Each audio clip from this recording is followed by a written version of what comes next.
आताच एक महत्त्वाची अपडेट समोर आलेली आहे बहिणींसाठी. कोणत्या बहिणींसाठी? लाडक्या बहिणींसाठी.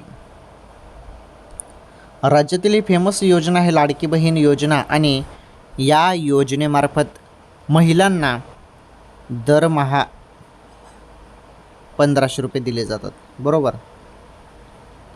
आता लाडक्या बहिणींना 3000 रुपये. हो, 3000 रुपये. ज्यांना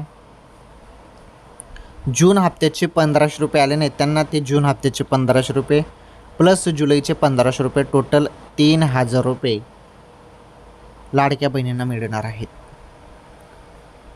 थोडी वाट बघा. ज्यांना जूनचे पैसे आले नाहीत त्यांना जूनचे आणि जुलैचे एकत्र 3000 रुपये येतील आणि ज्यांना सर्व हप्ते रेग्युलर आलेले आहेत त्यांना फक्त 1500 रुपये येतील जुलैचे.